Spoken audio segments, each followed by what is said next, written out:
Oi, eu sou o Davidson Campos e falo de Porto Alegre. Aqui, diferente da maioria das outras cidades brasileiras, nós somos minoria. A população negra da cidade é de aproximadamente 18%. Essa condição gera um problema de invisibilidade, pois Rio Grande do Sul é representado como uma região de colonização alemã e italiana, provocando uma presença indesejada da população negra. Em algumas regiões, mais no interior do estado, as populações negras, inclusive, mesmo que sejam em pequenos números, têm que se organizar em comunidades em separado em função do racismo. No que se refere a Porto Alegre, o bairro com maior concentração de negros da cidade, a Restinga, por exemplo, fica distante 27 quilômetros do centro da cidade. Esse bairro surgiu de um projeto dito de modernização, mas também de eugenização da cidade, desencadeado a partir dos anos 60 do século passado.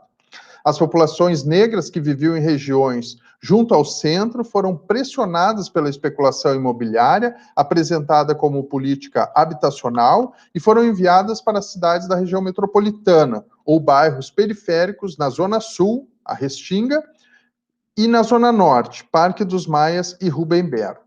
Esses primeiros movimentos deixaram poucas áreas ocupadas por negros próximos ao centro. Estão na origem dos chamados quilombos urbanos, identificados e certificados na cidade. Porto Alegre, aliás, possui o primeiro quilombo urbano reconhecido no Brasil, que é o da família Silva, incrustado na região de maior renda per capita da cidade. O processo de certificação dessa pequena área foi muito violenta, como de maneira geral tem sido o processo em outras regiões, aqui no estado e também no Brasil. No entanto, a falta de políticas efetivas criou um cinturão em torno das áreas mais centrais de Porto Alegre, com pouca ou nenhuma infraestrutura e serviços públicos, com áreas sem serviço de água potável, luz, segurança ou saúde.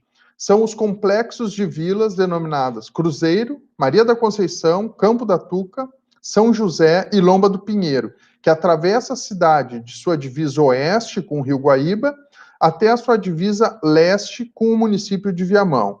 As populações negras, então, habitam principalmente essas regiões, a faixa de vila e a periferia, mais de 30 quilômetros, que fica a mais de 30 quilômetros do centro.